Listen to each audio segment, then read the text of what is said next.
তো হযরতে আয়েশা বলেন, ইয়া রাসূলুল্লাহ, একটা জিনিস চাইতাম, দিবেননি? স্বামীর কাছে চাইছে। আমার নবী কই, পাগলিটা, পাগলি তো মহব্বত করতো না আয়েশারে, খুব বেশি মহব্বত করতো। পাগলিটা না জানি কি চায়। আয়েশা চাও না, আল্লাহ আমারে তৌফিক দিলে দিমু ইনশাআল্লাহ।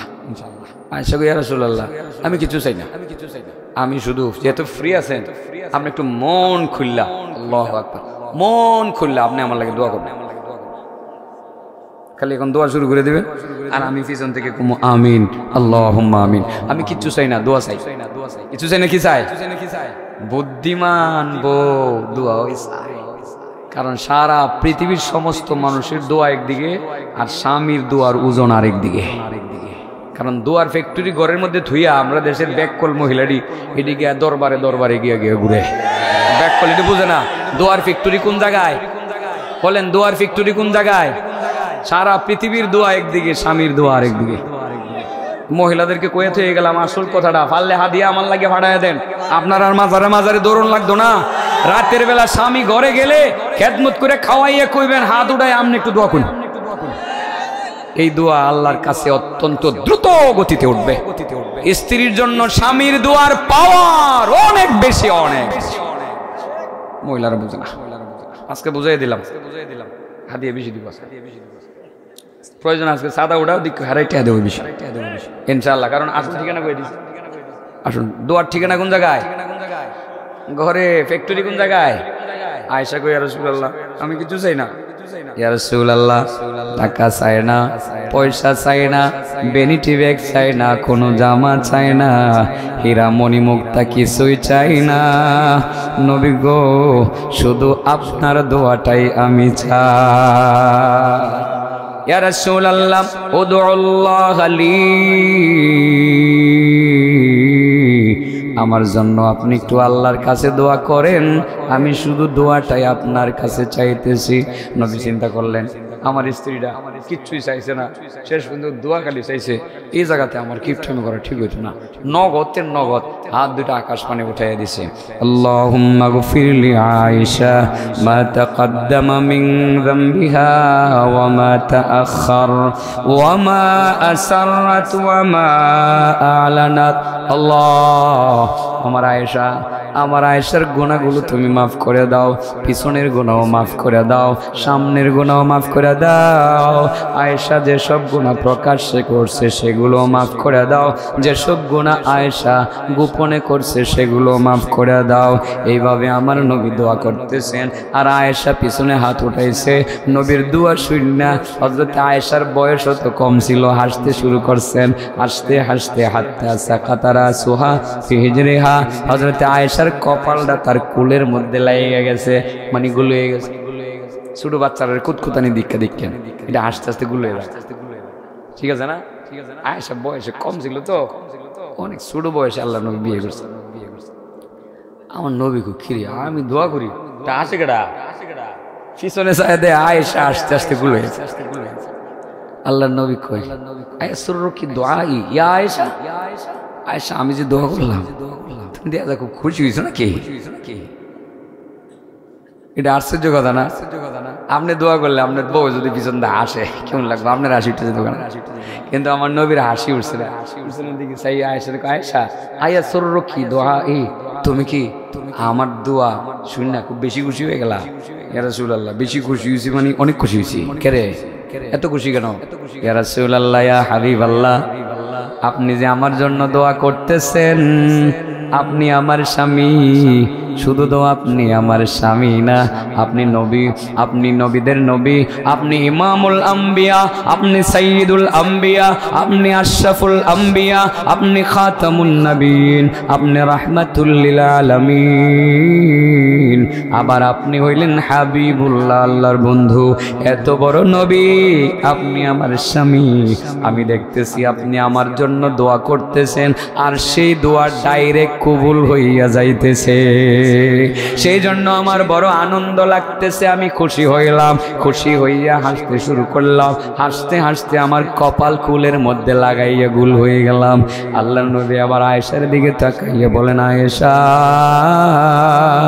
আয়েশা, একটি কথা বললে মনে ব্যথা নিও না। আয়েশা গো, ও আয়েশা, একটি কথা তোমারে বলি, সেই কথাটা তুমি শোনো।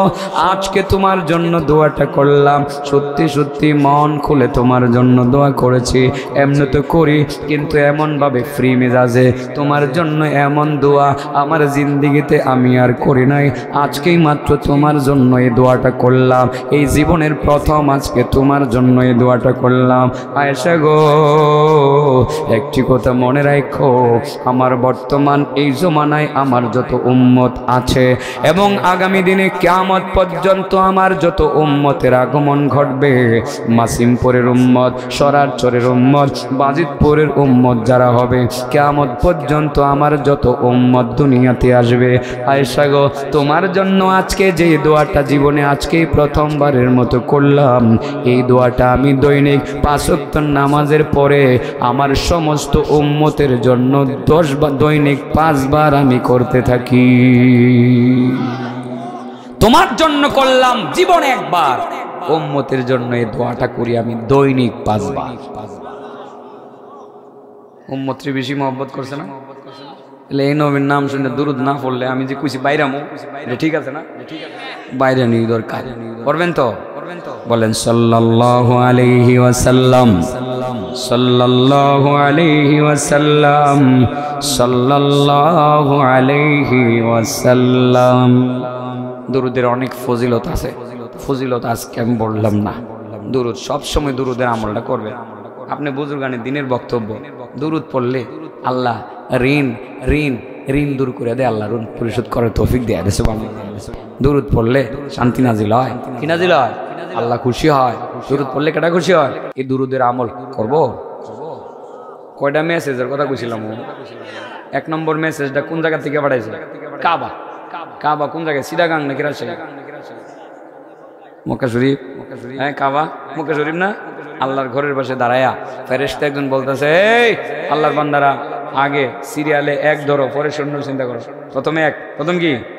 তার মানে ফরজের উপরে আমল করো। ফরজের উপরে আমল করলে তোমরা আল্লাহর রহমত পাইবা। আর যদি ফরজকে অবজ্ঞা করো, আল্লাহর রহমত থেকে তোমরা বঞ্চিত হইবা। বলতে পারেন, হুজুর ফরজটা আবার কি? সেটা ফরজের কথা কমো, এমন একটু একটু কষ্ট লাগবো, মাঝে মধ্যে একটু ব্যথা দিয়ে এলাম, দিয়ে আবার ব্যথার ওষুধ দিয়ে এলাম, টেনশন করেন না, ব্যথা দিয়ে এলাম চিকিৎসার জন্য। আর চিকিৎসা আপনার ফুরা গাললে তো প্রথম কষ্ট হইবই, গালার পরে ভাল লাগে না? পুরোটা গইলে গেলে পরে ভাল লাগে না? তো প্রথম তো গালাইতে গেলে একটু কষ্ট লাগবো। গালায় ফুসডা বাই করে দিলে পরে দেখবেন তো আস্তে ওষুধটা লাগাই দিলে হুগে গেছে, সকালবেলা দেখবেন শরীরটা পাতলা পাতলা লাগতেছে, ঠিক না বেটে? তো একটু একটু কষ্ট দিয়ে এলাম, পুরা গালানির মতো। কি গালানের মতো? পুরা গালানির মতো। গালানির পরে আবার ভাল লাগবে। 1 নম্বর ফরজ হইল 5 ওয়াক্ত নামাজ পড়া। তাহলে বোঝা গেল 5 ওয়াক্ত নামাজ না পড়লে আল্লাহর রহমত পাওয়া যাইতো না। তাহলে ওয়াজ যে পড়লাম আর করলাম আর শুনলাম, নামাজ পড়লাম না, আল্লাহর রহমতও পাইলাম না, তো লাভ কি হইল? তাহলে নামাজ পড়ন লাগবো। যুবকরা লাগবো, নামাজ পড়ন লাগবো। শুক্রবারে পড়লি খালি চলবো? হ্যাঁ, কয় ওয়াক্ত নামাজ? কয় ওয়াক্ত? 5 ওয়াক্ত। 5 ওয়াক্ত নামাজ পড়লে আরেকটা বেনিফিট আছে, রহমতের আরেকটা ঘোষণা আমার নবীজি সাল্লাল্লাহু আলাইহি সাল্লাম দিয়েছেন, আল মাশাউনা ইলাল মাসাজিদি ফিজ যুলাম উলাইকাল খাওয়াদুনা ফি রাহমাতিল্লাহ। যারা অন্ধকার রজনী অতিক্রম করে, অন্ধকার বাধা দিয়ে তাকে রাখতে পারে না, অন্ধকার রজনী অতিক্রম করে যারা বেশি বেশি মসজিদে গমন করে, তারা 24 আওয়ার্স আল্লাহর রহমতের সাগরে ডুব দিয়ে থাকে। তাহলে নামাজ আগে লাগবো। যদি নামাজ ধরতারো তো আগামী বছর মাহফিলে দাওয়াত দিও যুবকরা। নামাজ না ধরতারলে আমি আইতাম না। নামাজ পড়বনি, কেডা কেডা পড়বে না? আল্লাহ তুমি কবুল করে লো। আপনার মাশাআল্লাহ, মাশাআল্লাহ। আল্লাহ মাশাআল্লাহ। আসলে এই জায়গাতে ওয়াজ দরকার, নামাজের ওয়াজটা বেশি দরকার। চাচা ঠিক কইছি না? নামাজের ওয়াজটা বেশি দরকার। আমরা আসলে নামাজ পড়ি, এক বেলা পড়ি, আরেক বেলা পড়ি না। পড়লেও মসজিদে যাইতাম চাই না, ঘরের মধ্যে নামাজটা পুরা ঘুমায় থাকি। আল্লাহু আকবার। আল্লাহ রাসূল সাল্লাল্লাহু আলাইহি সাল্লামের হাদিস থেকে বোঝা যায় ফজরের নামাজ যারা মসজিদে পড়ে, কি নামাজ? ফজরের নামাজ যারা মসজিদে পড়ে পুরা একটা হজ আর একটা উমরার নেকি সে কামাই করতে পারে জামাতে বললে। মিয়া সাহেব কয় জীবনে কয়বার হজ করতে পারছেন আপনি? টাকা পয়সা নাই, কিচ্ছু নাই, 8 লাখ টাকার কমে তো হজ করতে পারতেন না। রাজু এবার কি যাইবানি হজ? মাশাআল্লাহ, ধনী মানুষ জায়গা। আল্লাহ যদি আমার তৌফিক দিয়ে দেয় এর পিছিয়ে নিয়ে আমিও যাই তারি।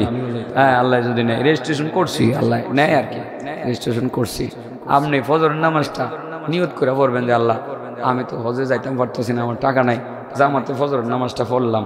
আল্লাহ রাসূল কয় মান সাল্লাল ফাজরা ফি জামাআহ ফাকান্নামা আদ্দা হাজ্জাতান ওয়া উমরা। যে ব্যক্তি ফজরের নামাজ জামাতে পড়লো সে কেমন যেন একটা হজ আদায় করলো, একটা উমরা আদায় করলো। আল্লাহু আকবার। ফজরের নামাজের মুসল্লি ইনশাআল্লাহ বাড়বো নি মাসিমপুর মসজিদে? বাড়বো ইনশাআল্লাহ। আমি তো আসলে ভাবছিলাম এমন মানুষই পাইতাম না, মনে মনে খুশি হয়েছিলাম যে মানুষ 2-4টা কম থাকলে 10 মিনিট কইয়া মোনাজাত করে আয় ফুরুন নেয়। এখন দিই মানুষ আরো বাড়ছে, আরো কিছু লোক উকি ঝুঁকি দিতেছে, আইবার নিয়ত করতেছে, তারাও মনে হয় আইবো আর কি। মেসেজ কয়টা কইছিও? তাহলে নামাজ পড়ন লাগবো, ফরজ ফরজ। শুধু কি নামাজ পড়াই ফরজ? মা বাবার খেদমত করা কি মাকরু? ফরজ। মা বাবারে খুশি করা ফরজ। হ্যাঁ, নামাজ ঠিকই বললা, নামাজ ঠিকই বললা, সব ঠিকঠাক আছে। আল্লাহ কয় তোমার মার লগে সম্পর্কটা ভালো রাখতাল্লা না, মারে খাওয়াইছো না, ফিন্দাইছো না। বউয়ের কথা শুনে গেছো বাগলপুর বাসা লইয়া, মাটা গ্রামে থাকে, মা খাইতেও পায় না, বাসার মধ্যে গেলে বউ খালি উনাফানা করে, বুড়া তোমার মারে এখন আনছো করে ঝামেলা, এটা ঝামেলা ঝামেলা সরাও। বাড়িতে গরু ছাগল দেখবো গেটা, তোমার মা হেন থাও। তো এই বেচারা তো করে বাগলপুরে ব্যবসা বাণিজ্য, প্রতিদিন মারে দেখতে আইতারে না, মা একবেলা খায় আর একবেলা খাইতারে না। মনে মনে কই ফুট জন্ম দিছিলাম রে, ফুতিরা আমারে থুইয়া গিয়ে বাগলপুর বউলিয়ে থাকে। মনের ভিতরে একটু ব্যথা, একটু কষ্ট, একটু কষ্ট। তুমি নামাজ পড়ো, সব ঠিকঠাক আছে, তুমি 5 ওয়াক্ত নামাজই পড়ো, মাঝে মধ্যে সদকাও করো, মার মনে একটু ব্যথা আছে। কি আছে? মা যদিও ব্যথায় কষ্ট নিছে না, মা নেয় না সাধারণত, কিন্তু আমার আল্লাহ কিন্তু বুঝছে। আল্লাহ কি? আসরের ময়দানে আল্লাহ কইব সব ঠিকঠাক হইতো আসিল, তোমার সংখ্যা সাপটা যা আসছিল সব ঠিকঠাক আসিল, কিন্তু তোমার মারে যে একটু একটু কষ্ট দিছো, তোমার মা যে উহ বলছে, একটু আহ বলছে, একটু হাই বলছে, এটা আমার কাছে আয় করছে। এখন আমি তো তোমার আর জান্নাত দিতে পারতাম না, তোমার মারে তুমি রাজি খুশি করতারছো না, মারে তুমি ব্যথা দিছো। এই মারে যারা ব্যথা দিব এরা দুজকে যাইব, এই সিদ্ধান্তটা আগেই আমি দিছি। যাও দুজকে যাও, তোমারে আমি জান্নাতে দেওয়ার ক্ষমতা আমার আছে, এরপরে আমি দিলাম না, দুজকে যাও, তোমারে কেউ রক্ষা করতে পারবে না। এই ছেলেরা, এই বিষয়টা মাথায় রাই, গুরুত্ব দেও না তো। মা বাপ মরে গেলে মারে, মা বাবারে খুশি করতে পারবা? মরে গেলে এখন এনে কান্দ রে, আব্বা যদি আজকে থাকতো, আব্বার সব কথা শুনলাম বলে, আব্বারে এটা দিলাম বলে এটা দিলাম না, থাকতে বাপে কইছে কিরে ফুট দেশ না, 1000 খানিকটা থাকলে আমি কত দিব ঠা, অথচ বেতন তোমার 50,000 কয়া যায়। হ্যাঁ, হোর বাদ যাইবার সময় আগরপুরের বাস স্ট্যান্ডের যে মিষ্টি দোকানটা 10 কেজি কি কিসের দোকানের নাম জানি, আশীর্বাদের মিষ্টি খাইতেছে আর কি, 10 কেজি মিষ্টি লইয়ে গেছো, আশীর্বাদের মিষ্টি, রসমলাই 5 কেজি, রসমলাই খুব বালা, তুমি লইয়ে গেছো সব, শ্বশুর বাড়িতে গেছো। আচ্ছা গেছো ভালো কথা, শ্বশুর বাড়ি যাও, শ্বশুরও তো বাবার মতোই, কিন্তু শ্বশুর বাড়ি গেলা, বাপের জীবনে 1 কেজি মিষ্টি খাওয়াইছো নি? চিন্তা করে দেখছো নি? বাপের রসমালাই কিনা খাওয়াইছো নি? ওই বেটা 1 কেজি রসমালাই লইয়া বাবার পছন্দ চামচ দিয়ে উড়ে উড়ে খাওয়াইবা, মারে উড়ে উড়ে খাওয়াইবা, আল্লাহ খুশি হইব, তুমি দুনিয়াতে সুখী হইবা। শ্বশুর শাশুড়িকে করতে আমার কোনো আপত্তি নেই, কারণ শ্বশুর তো আমার স্ত্রীর বাপ, উনিও তো বাপ না, অতএব আমি কি ওনাকে অসম্মান করছি না। ওয়াল্লাহ, মানুষ অনেক সময় মা বাবাকে প্রাধান্য দিতে গিয়ে শ্বশুর শাশুড়িকে অপমান করে, ওয়াল্লাহ আমি কখনো করব না, কারণ আমার শ্বশুর তো আমার স্ত্রীর বাবা, আমার শাশুড়ি তো আমার স্ত্রীর মা, আমি ওনাকে খাটো করে দেখবো কেন? অবশ্যই করব না, ওনাকে খাটো করে দেখার কোনো সুযোগ নেই, এনাদেরকে খাটো করে দেখবো না। কিন্তু আমার প্রশ্নটা সেই জায়গায়, শ্বশুর শাশুড়িকে করছো তুমি, বউয়ের কথা শুনে সেটা করছো, কিন্তু তোমার মাকে করছো কিনা, তোমার বাবাকে করছো কিনা, আমার প্রশ্নটা সেই জায়গায়।